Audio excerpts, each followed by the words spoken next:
Hello everyone, welcome to Max Learning Fun 8.2 third question, grade 11 NCERT.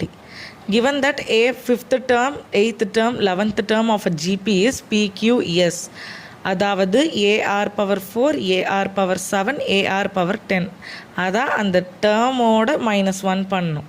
இதுதான் அதோட terms. நாம் Q square equals PS prove பண்ணணும். LHS பாருங்கள், Q square வந்து Q the whole ஸ்கொயர்னு எழுதலாமா? the Qயோட வேல்யூ என்ன? AR power 7. இப்போ AR power 7 the whole square என்னது? A square into R power 14. 7 2s are 14, 1 2s are 2. அதான் இது. RHS பாருங்கள், P இன்ட்டு S. P என்னது? AR power 4. S என்னது? AR power 10. பேஸ் சேம், பவரும் சேம். A 1 + 1. R பாருங்கள், R 10 + 4. அதான் A ஸ்கொயர் R பவர் 14. இது ஈக்குவல்ஸ்